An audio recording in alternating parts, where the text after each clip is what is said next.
I can add drums like Jacob Collier can add harmonies. Like I'll just keep going forever until they've all been tried.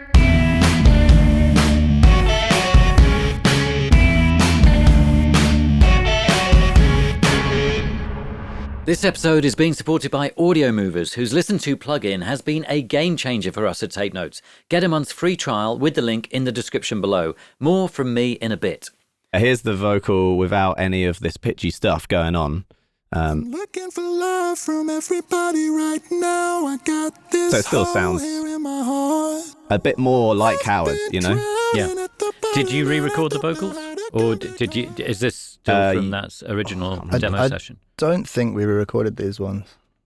If we did, it was just to try and make it exactly how it was before, but on a different mic. Yeah, I don't think we did, because that's why there's like a million plugins on it to make it sound okay. Yeah, I think it was pretty much how it came. And then I did a lot of moving and tweaking and whatever. And yeah, I was like, I could re-record him and save time, but it was the magic was done on that day. So I didn't, like I said, I didn't want to replace the demos too much. I just wanted to layer upon it and enhance it. So yeah, this is what's doing a lot of the driving force, is this little altar boy sound toys thing. So I'm automating the formant to go up and down, and I'm rising it when there's more hope in the lyrics, and I'm making it full when it's more depressing and sad, which was the idea of like gluing it to the production, so you can. Looking for love from everybody right now. I got so this hole in my heart goes back down.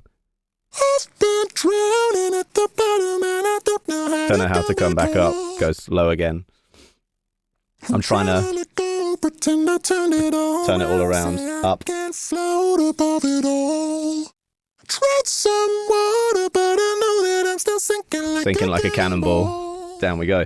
So yeah, it was like it just sounded cool in this like weird trippy way anyway, but I was like, if it makes sense with the lyrics, then it's the right move to make. Yeah. You know, we just wanted to take it as far as we could with this record, because it's a personal one, you know. Before, I wouldn't have even sort of thought to do that if it was some other story or someone else's story maybe, but because it's my little brother, I was like, let's pack it in there. And yeah, it's a weird feeling. Like once I had decided that this, you know, that was what this song and a couple of others at least were expressions of heartbreak, it was like, well, I'm not going to make a half-assed one of that, you know. It's like, hopefully you don't get heartbroken like that too many times in your life, and so when you do, you've got to like really paint the picture accurately, you know. And so every aspect of the album is like, it's as good as we can do it. We've put everything we have into it, and that's why, like, I was speaking about this yesterday. I was really nervous to put this album out. Like about a month ago, I had a proper panic attack, like thinking that the album just maybe it just sucked and like no one would like it, but mainly that it might suck. I didn't really care about the no one would like it part. It's just like, what if it's not good? And I called Guy in a bit of a state, and he was like, it doesn't matter if it sucks. It's like, this is the best we can do, and we like it. And so that is like mission accomplished, you know. It's like we've given everything we have at this point in our lives, and who knows, like maybe it's not the best album we'll ever make, but it's the best one we can make right now, and it's about something real, and that's kind of all you can ask, which made me feel a lot better. Yeah. So, yeah, well, that completely makes sense.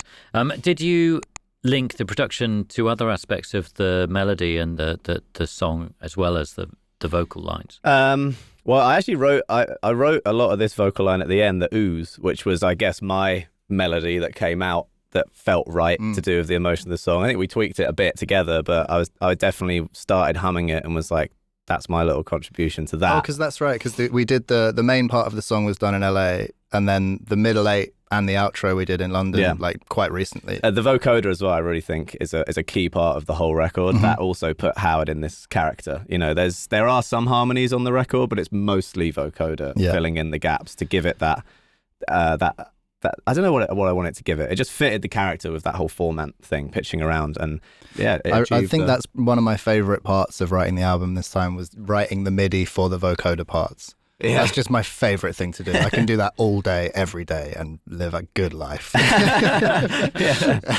do you want to see some of like the individual bits? Yeah, please do. Okay. Yeah, and feel free to play as much music as you like. Sure. In the spirit of collaboration, I want to tell you a bit more about Listen To by Audiomovers. It's the plugin we use for all our remote sessions here at Take Notes. It allows you to stream your audio in real time, directly from your door to anyone, anywhere in the world, and all in pristine quality. And we're not alone. It's being used on projects by some of the biggest names in the industry.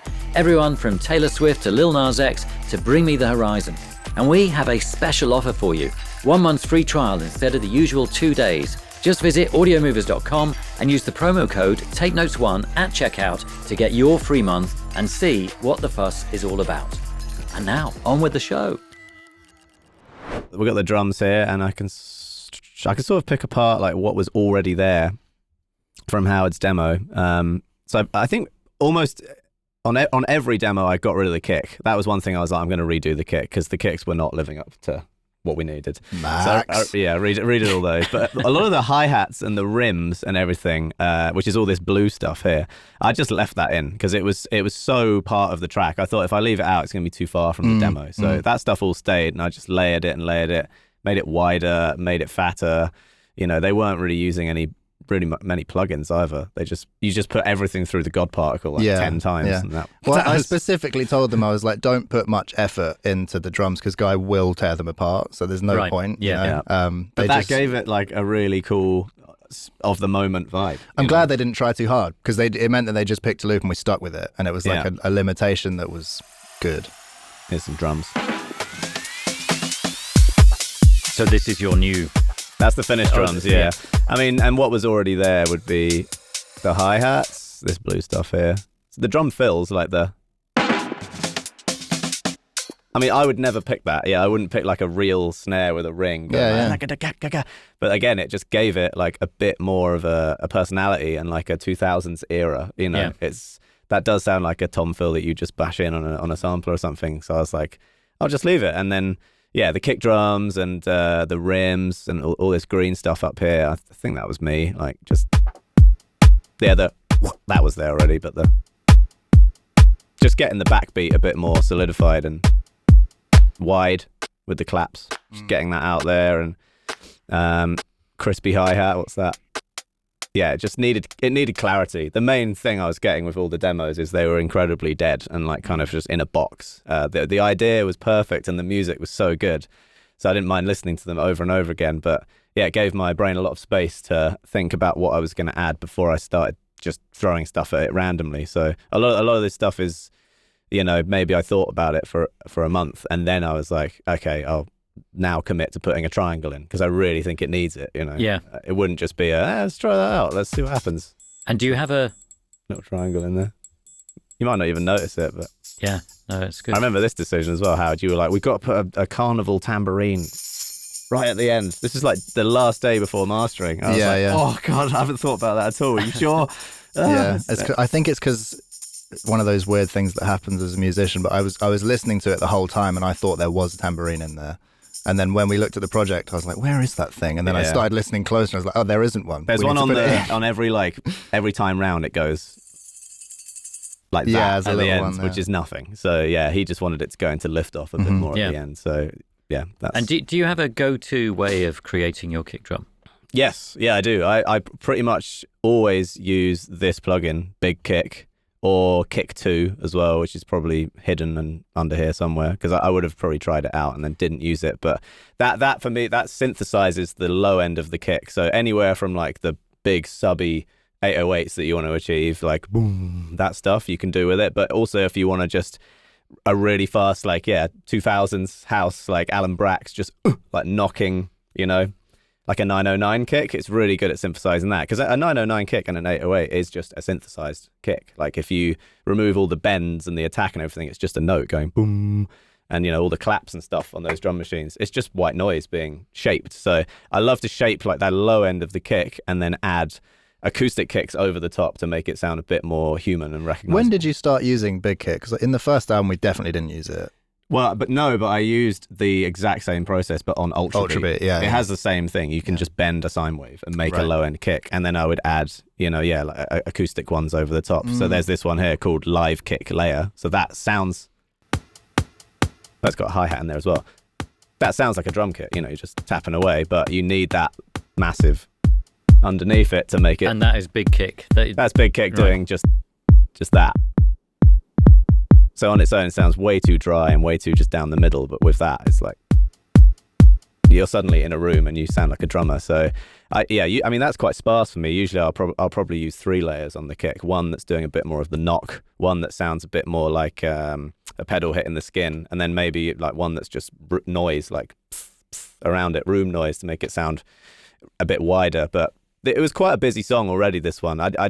This is quite a straightforward drum beat for me, because I'm usually trying to add in all of the like accents and two steps. Such a drummer. I know, I'm such a drummer. But because it's got such a pounding offbeat thing going on, like with the chords, there wasn't really a need for it, because that's doing very pounding offbeat stabs, where I would usually put a rim or a tom or whatever to make the drums sound a bit more alive, but it just didn't need it. It's on every other hi-hat. Dun, dun, dun. And then by the time you add the bass in with that's very driving as well. So, you know, the beat is just the whole time, which takes a lot of restraint for me to do, because I can Thanks, mate. Appreciate it. I can add drums like Jacob Collier can add harmonies. Like, I'll just keep going forever until they've all been tried.